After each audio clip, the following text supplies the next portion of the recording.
Good evening.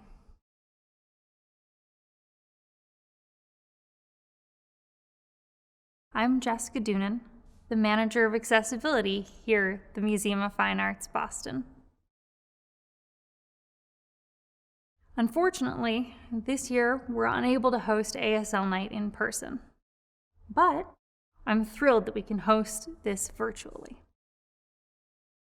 For the last few years, ASL Night has brought together deaf, hearing, and signing community to socialize, watch performances, and peruse the art. This evening's program will include a short tour of 2 beautiful paintings, an art-making presentation, a dance performance by deaf and hearing students, a short video about their experience this past year with COVID, and magic. All of these pieces really celebrate the deaf community, art, and ASL. We here at the MFA are proud to host this event. Thank you so much to all of the artists, performers, educators, and community leaders who partnered with us to make this evening possible. We are grateful for your participation. Additionally, I'd like to thank Colleen Powell.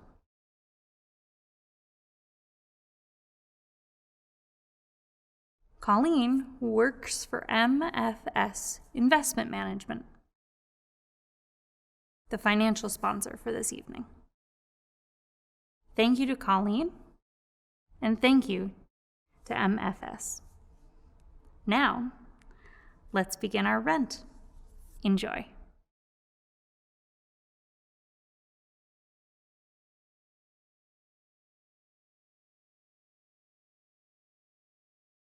MFS Investment Management is proud to be a part of the MFA's annual celebration of ASL Night as the sponsor for the 3rd consecutive year.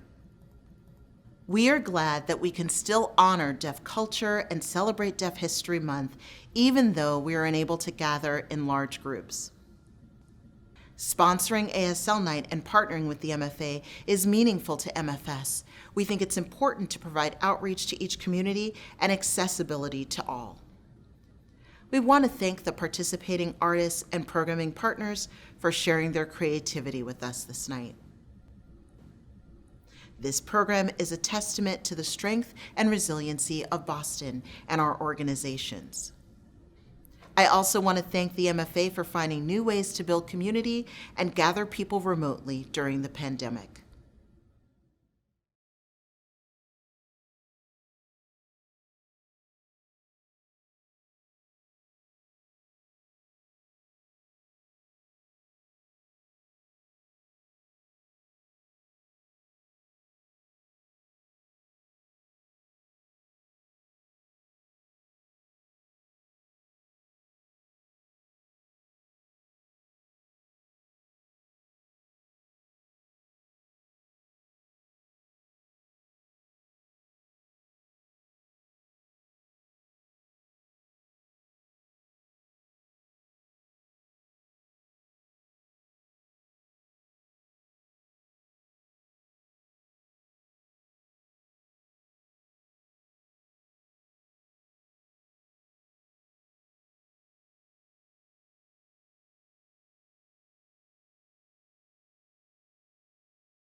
make the world feel better, more positive.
I didn't know a lot of sign language. I did not really know how to dance at all. And I also learned about a lot of stuff that was going on in the world.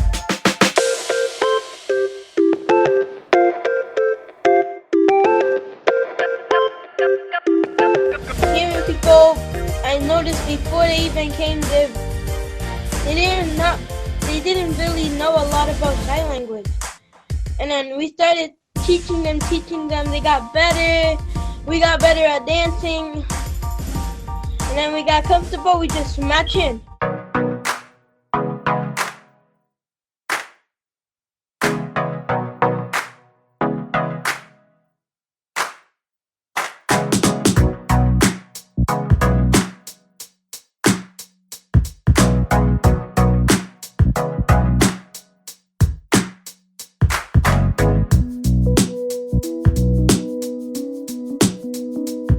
Some of the signals that we learned is turning on and off the lights and stomping our feet when we need to get attention. It's all about deaf culture too. So we also have that, and it's about how differences are good.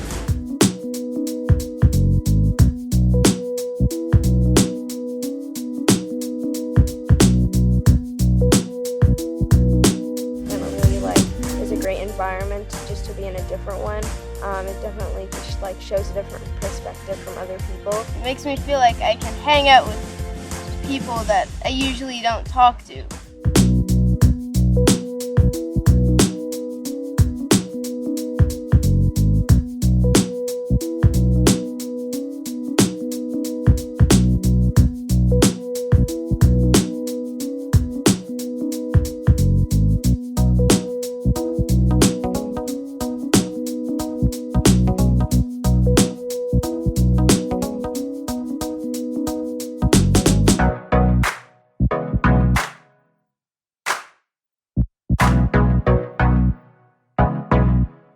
Definitely I can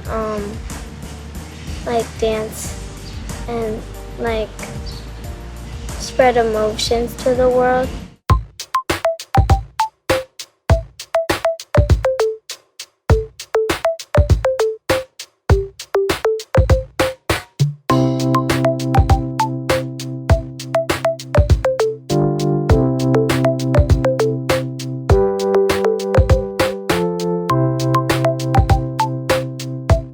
Treat everyone equally, and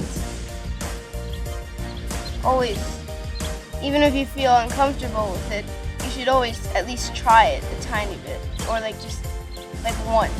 To me, it feels like I am not only by myself, I'm with the deaf family, so I'm technically with my family.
Welcome to the Museum of Fine Arts ASL Night.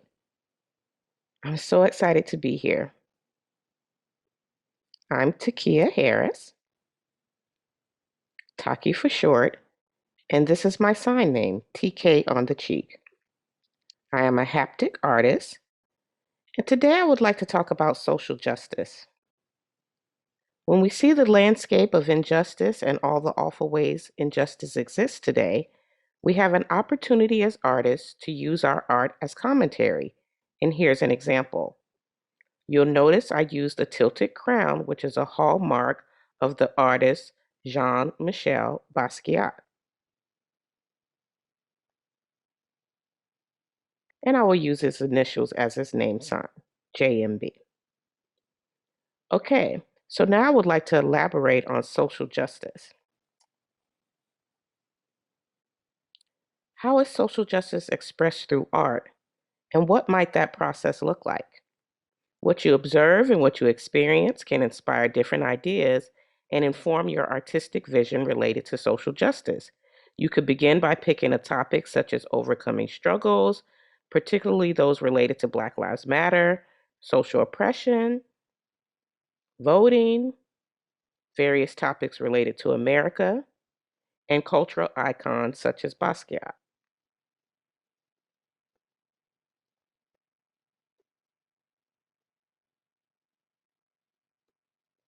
Jean-Michel Basquiat was born on December 22nd, 1960 in Brooklyn, New York.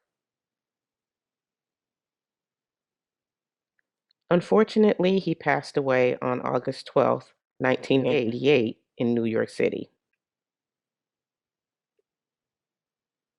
When he was 17, Basquiat dropped out of Edward R. Murrow High School. Nevertheless, he went on to become a renowned artist, well recognized for his graffiti-like images. Basquiat is of Haitian and Puerto Rican descent, and his art is rooted in the styles of graffiti, street art, and primitivism, as well as inspired by neo-expressionism.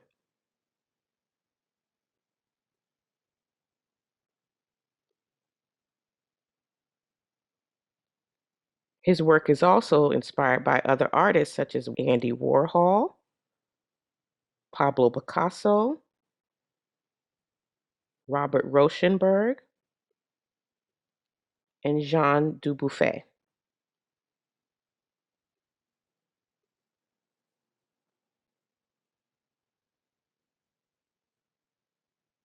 Now, you'll see that I have various art materials here.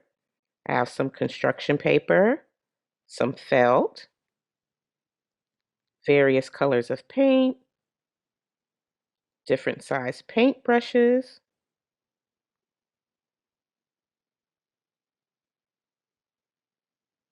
glue.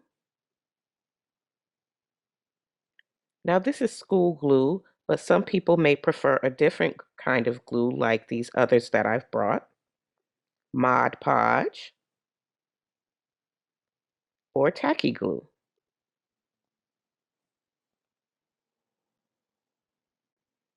You'll also need different kinds of paper, a pair of scissors, stickers, markers,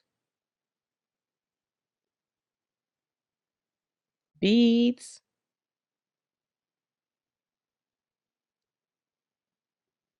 and various kinds of fabric or other textured material.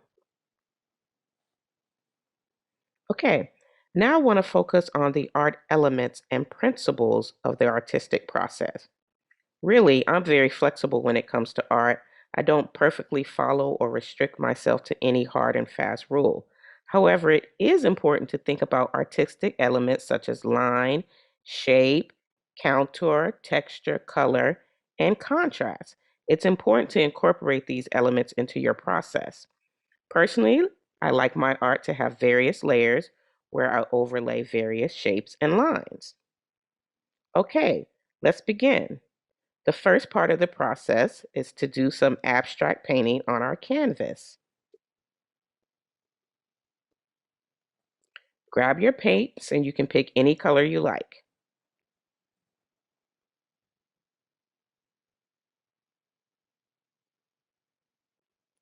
Use a thick, wide brush so you can make broader strokes.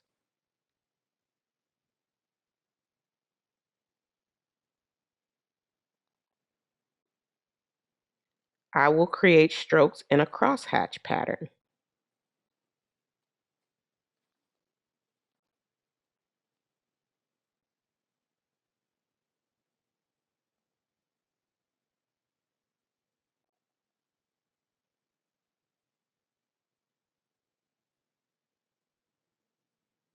If you want to add a different color as an overlay, you can.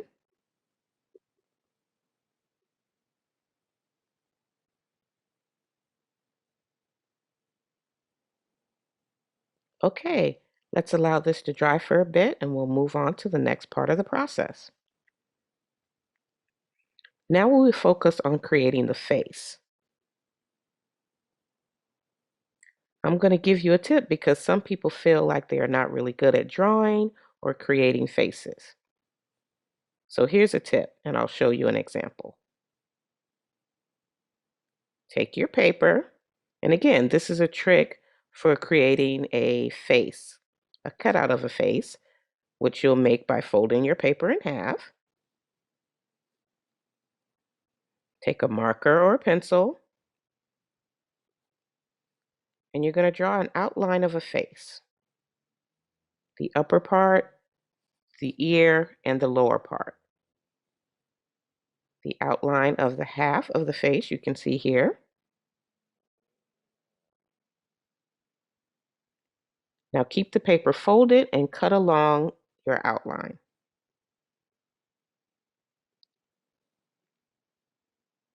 And there you have it, a nice symmetrical face.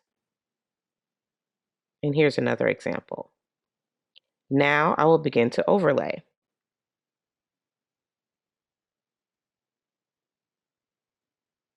Make sure your canvas is dry. It shouldn't be too wet. Perfect. Okay, now place my face cutout on the canvas. I'll use glue to paste it. Now you want to make sure that you look at the canvas and envision your layout before you go ahead and paste.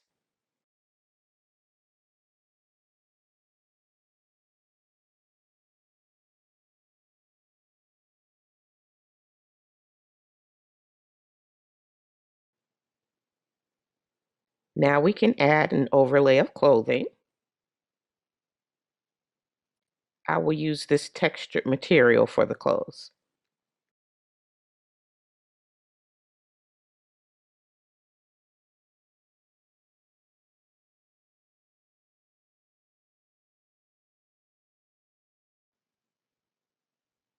Okay, now if you want to add more decorative elements, you can add some hair.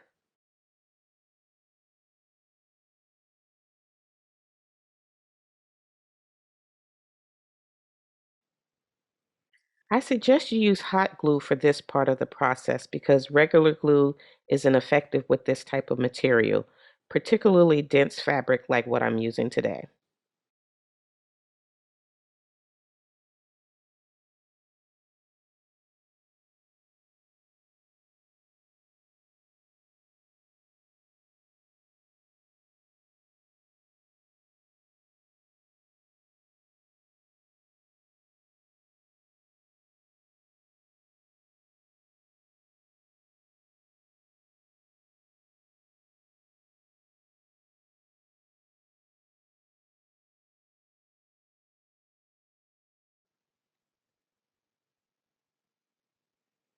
If you want to add some elements to the face, you can.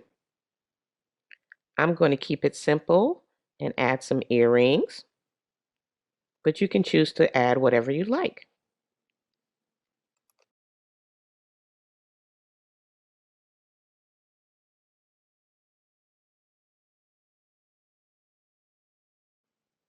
Okay. Now, if you'd like, you can make an apple nose to overlay onto the face.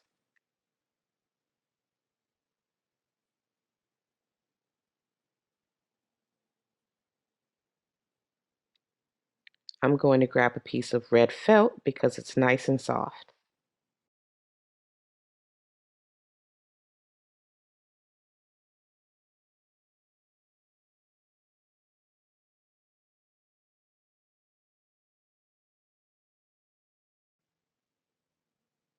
Again, I'm going to use hot glue because it works better with this kind of material.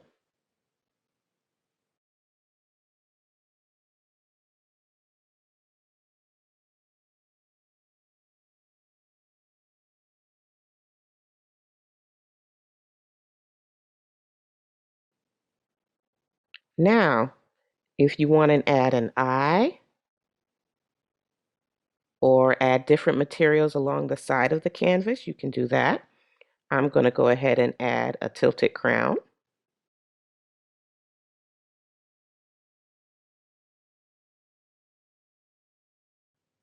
Okay.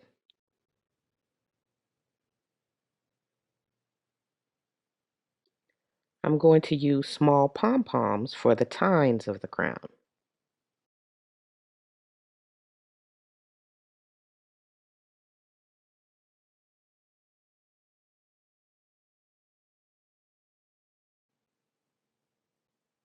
Okay. Again, if you want to add decorative elements along the side, you can. And I'm going to go ahead and do that now.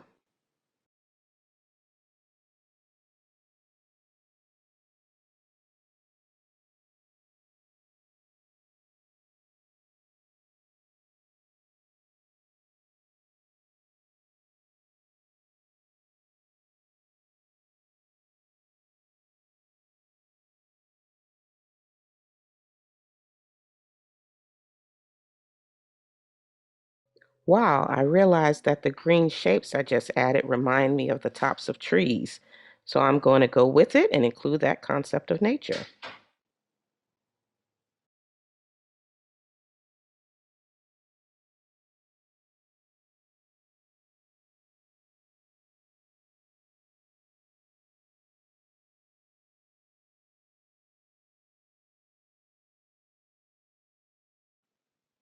Okay. So one of the reasons I chose Basquiat as my muse is because of the interesting way that his politics influenced his art. Just based on his artwork, you can see that there's an internalization and introspection and a process of self analysis in order to determine how to broadcast a bold statement through his art. A prime example is the tilted crown. Sorry, I have a little bit of glue on my fingers. So, yes, the crown is a symbol of empowerment. It commands attention and demands that you pay attention to what's happening in society, particularly as it relates to social justice. Okay, I'm going to add some words now.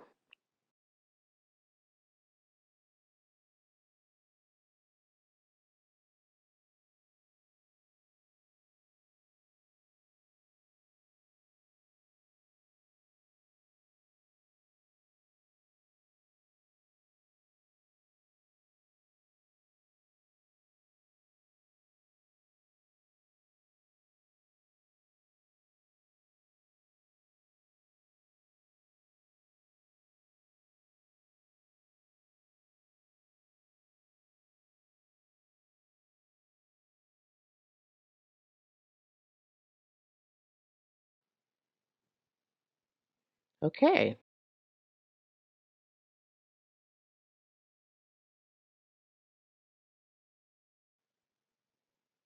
all right. If you want to add more decorative elements, feel free to do so.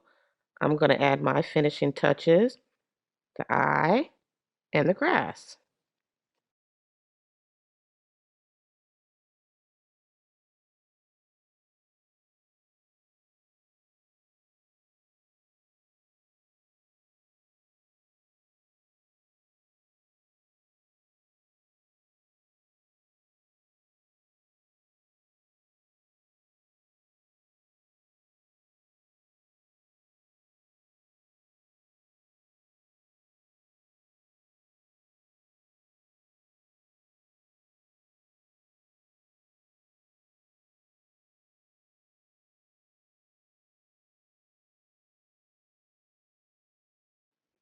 Okay, now it's time to show my artwork. Voila!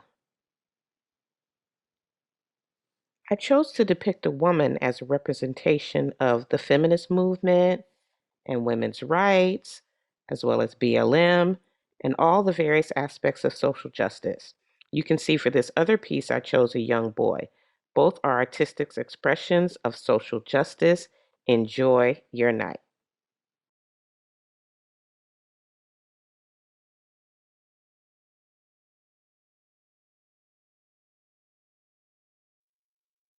Hello, everyone. My name is Leon Jerfita, and I'm one of the ASL tour guides here at the MFA. The MFA has a special temporary exhibition currently on display called Monet and Boston, Lasting Impression.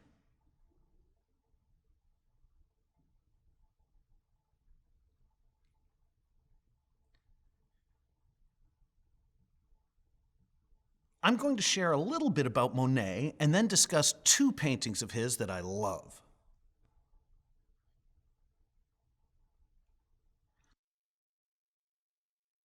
Claude Monet, whose name sign in French Sign Language highlights his long beard,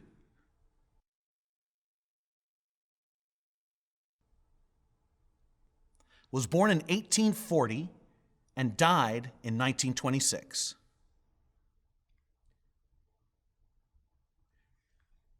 It is said that he breathed fresh life into the art of painting.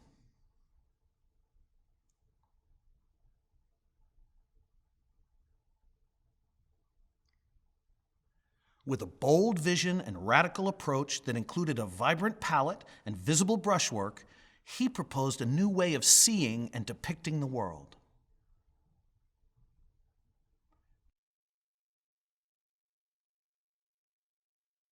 Artists and collectors came to France from near and far, from the US, Japan, and all over Europe, with hopes of meeting Monet and purchasing his work. His impact was far-reaching, and today his works are beloved around the globe.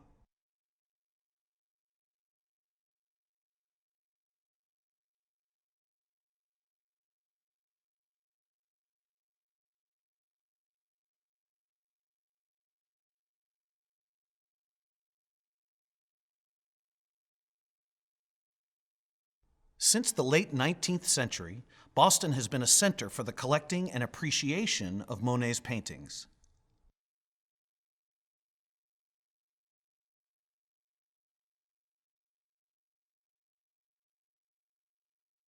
In honor of its 150th anniversary, the MFA celebrates a great treasure of its collection with a once-in-a-generation chance to see all 35 of the museum's oil paintings by Monet. Many of the paintings were brought to Boston during Monet's lifetime. And although a gallery was dedicated to a rotating display of the artist's works in 2016, it has been 25 years since the entire collection was shown together. For this tour, I'm going to spotlight two paintings within the collection. The painting that will be on the right of your screen is Rouen Cathedral, Façade, 1894. The painting on the left side is Rouen Cathedral, Façade, and Tour d'Albane, Morning Effect.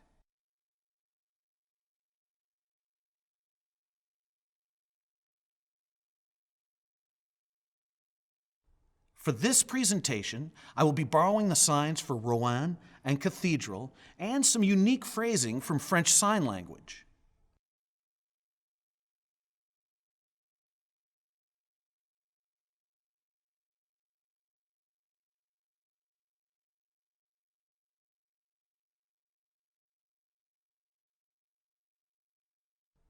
Now, go ahead and take a moment to look at these two paintings.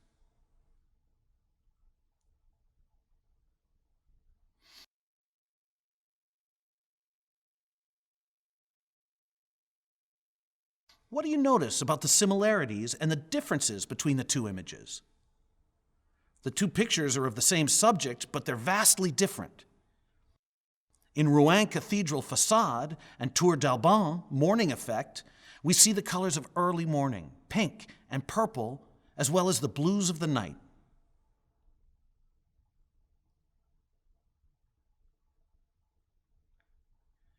In Rouen Cathedral Facade, 1894, the cathedral is bathed in late afternoon light full of bright pinks and greens.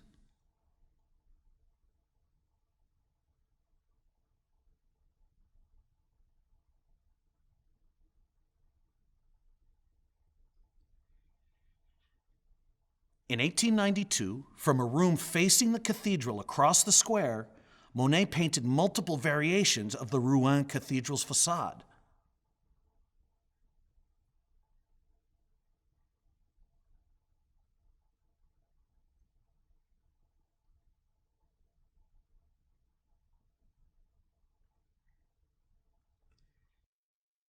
He would study the light and its effects on the facade throughout the day and move from one canvas to the next as the day progressed.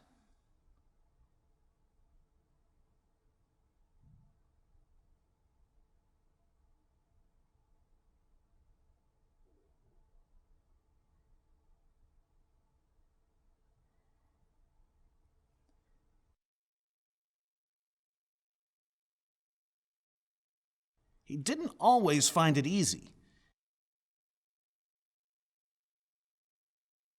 In fact, during a painting trip to the city of Rouen, Monet wrote, "This cursed cathedral is hard to do. Since I've been here a week tomorrow, I've worked every day on the same two buildings, and I cannot get what I want."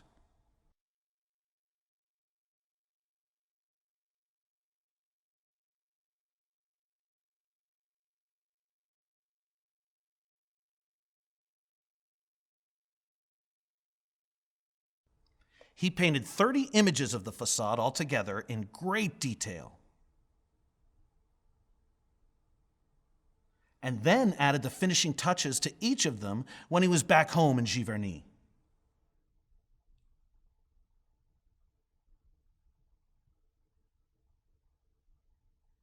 On close inspection, you can see evidence of the hard work that he put into these pieces.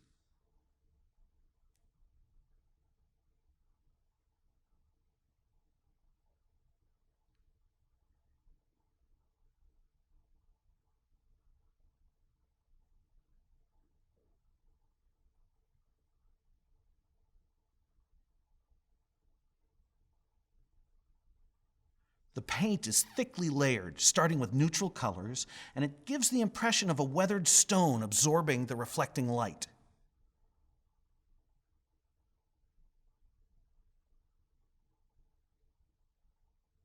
A little like the actual walls of the cathedral.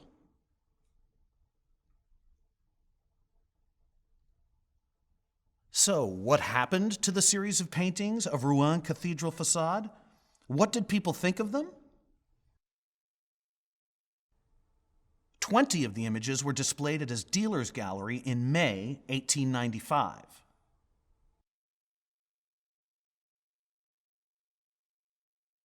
French politician Georges Clemenceau declared that France should buy all 20, keeping the series intact, although that didn't happen.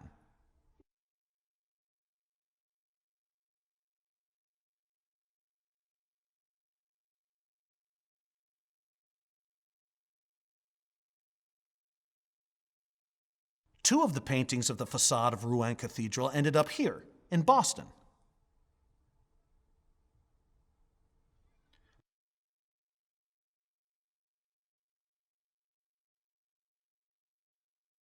Before the paintings were at the MFA in 1911, during a Monet exhibit at the MFA, a reviewer for the Boston Transcript noted that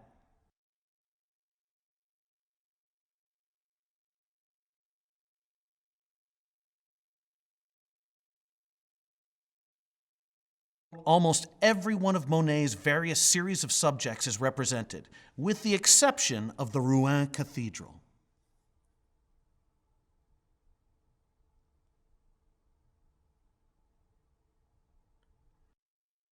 So how did the MFA finally acquire these paintings? 13 years later, in 1924, the museum was able to purchase Rouen Cathedral facade and Tour d'Albane morning effect for the collection.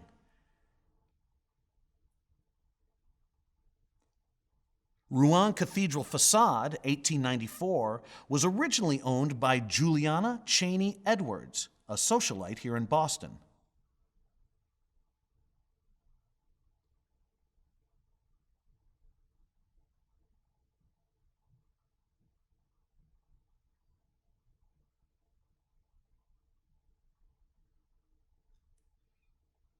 It was in her private collection from 1917 to 1939. And it ultimately became part of the MFA's collection at the bequest of her children.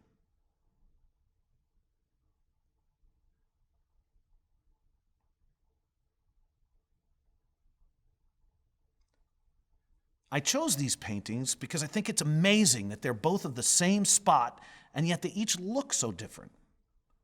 The colors and mood in each are different based on the time of day, and I wanted to take a moment to share them with you. I hope you enjoyed our mini tour, and I hope to see you at the museum again soon.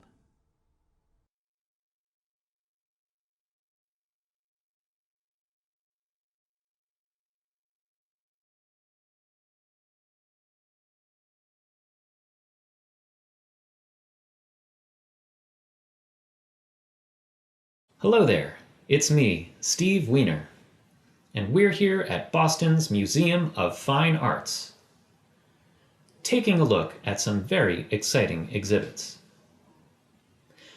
Today at the MFA, we'll be looking at a number of works of art, like the painting behind me, that have a connection to magic that can be seen in the frame. This picture was painted by Mary Cassatt, who is an independently wealthy American artist. She might have been from America, but most of Cassatt's paintings actually show images of everyday life in France, with a primary focus on domestic scenes and depictions of family life, as we see here. This painting, from the year 1880 or thereabouts, shows two young women having tea. It might seem simple enough on its surface, but its power is in the mood and the message it conveys through the image. See the woman sitting on the right. As she drinks her tea, her face is almost completely covered by the teacup. Is this telling us that she's shy, or even that she didn't want to be in the painting? It's an unusual choice by the artist, and we are left to guess what it might mean. In the right half of the painting, our eyes are drawn to the striking image of the antique silver tea service on a silver platter, complete with a teapot and sugar bowl. The French art critic Paul Mance wrote in his review of this painting that the sugar bowl on the right seems to float in the air, levitating above the silver platter, as though this is an image from a dream. Personally, to me, I've spent a fair amount of time looking closely at this painting, trying to figure out what that critic meant when he said the sugar bowl seemed to be floating.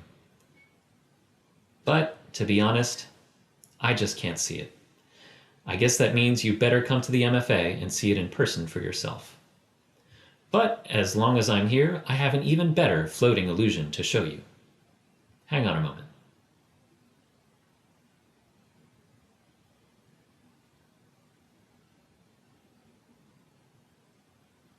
Now that's a drink that floats.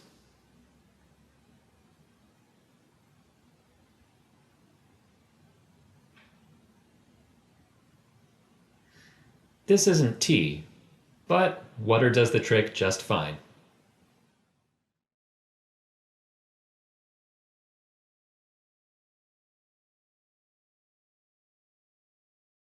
Hello. The next piece we'll be looking at is an oil on canvas painting by John Neagle. This one is from the year 1826 or 1827. The man in the picture, Pat Lyon, was in fact an incredibly wealthy Philadelphia businessman who started his career as a blacksmith. And we can see him here at an anvil in a blacksmith's workshop. At the time this painting was made, at the beginning of the 19th century, it was typical that anyone who could afford to have their portrait painted would dress in the finest formal clothes they had to show their high status. We can see many examples of this throughout the galleries at the MFA, but this portrait is clearly an exception to that rule. We see Mr. Lyon shown here, humbly dressed for hard manual work in the painting, but just based on the enormous size of this canvas, we can know that Mr. Lyon could afford to pay the artist a sizable price, and that he would have had a very large house with plenty of wall space to display his portrait. So why did he decide to appear in his picture this way? If we look closer, there's a clue in the painting itself. In the upper left corner of the canvas, through the window of the workshop, we can see a tower in the distance. That tower is actually the top of Philadelphia's Walnut Street Jail, where Pat Lyon himself was imprisoned after being falsely accused of theft by a group of local merchants.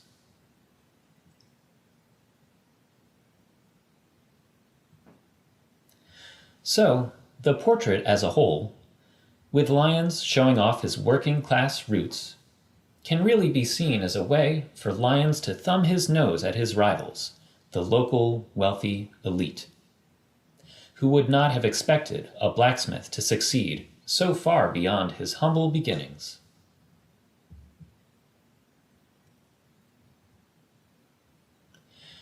Speaking of metalwork, this painting actually gives me a good idea for my next trick.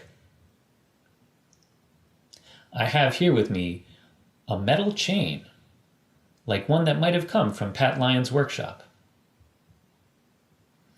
It's also inspired by one of my favorite magicians, the one and only Harry Houdini.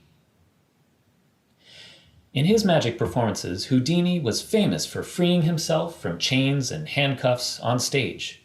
And today I'll be performing a similar escape trick before your very eyes. I actually have Mr. Houdini here with me today. Do you think we look alike? Now, I'll need a volunteer from the audience. Ah, yes, you. Come on over. Hi. Hello, everybody. Hello. Jessica has bravely volunteered to be my assistant for this trick. Thank you. Are you nervous? Oh, I'm excited. Excited? That's great. I'm going to need your help for this. Just like Houdini, I will attempt to free myself from this metal chain. And I've got the lock here. That's for you. Now, I'll wrap the chain around like this. And you lock my wrists together. Okay. Tight. All right. All right. Here we go.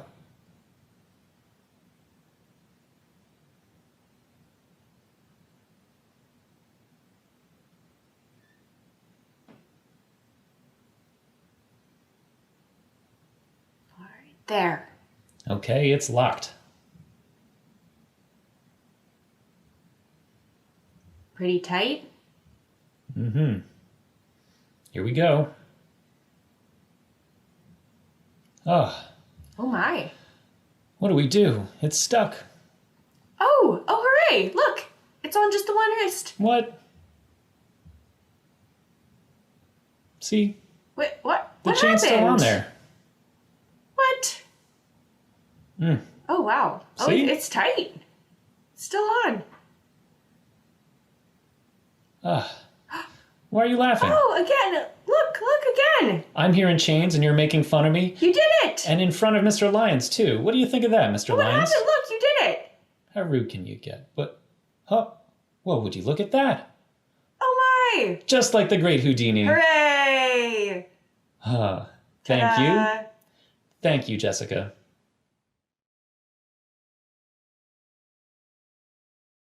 Hello, and welcome back. The next exhibit we'll be looking at is a special beaded bag, which you can see here, the third one on this shelf.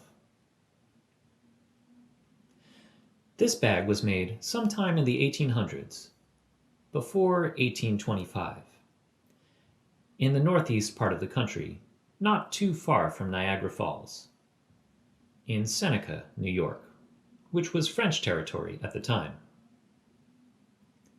It was made by an artist from the Haudenosaunee Confederacy, which was the group of Native American tribes, also known as the Iroquois Confederacy.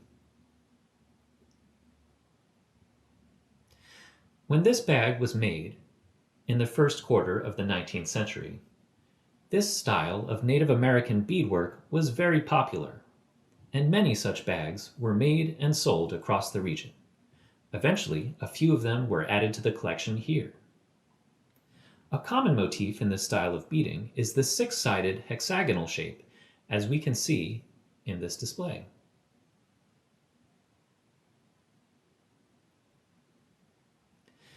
At the time these bags were made, they would have been used for any number of purposes. I mean, if it were me though, I would have used this kind of bag for, well, let me show you. Is this bag from the 1800s? Well, that's not so important. Anyway, I'm going to need another volunteer. Is my old assistant still out there? Jessica, are you there? Let me get my binoculars. Oh! As if by magic, she appears. Wow. Hi. Incredible. Welcome back. You were an amazing assistant last time. Are you ready to help me again? Sure. All right. I've got my bag here. And what's this? A zipper.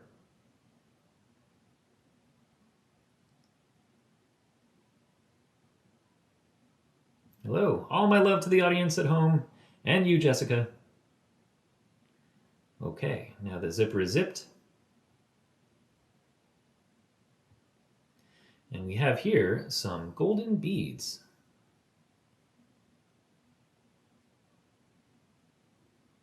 Take these beads, yep, all of them.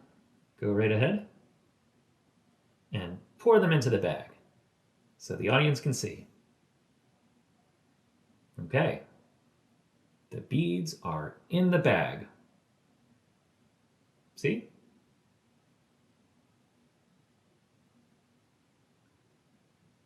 I'll take that. Now, make the magical motion over the bag and the magical tap and retrieve the beads from the bag. Well, would you look at that? Ha, a lovely necklace for my lovely assistant. So dapper. Aw, thanks.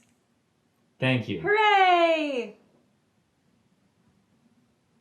Well, thank you so much for joining us for ASL Night at Boston's Museum of Fine Arts. We really enjoyed having you with us.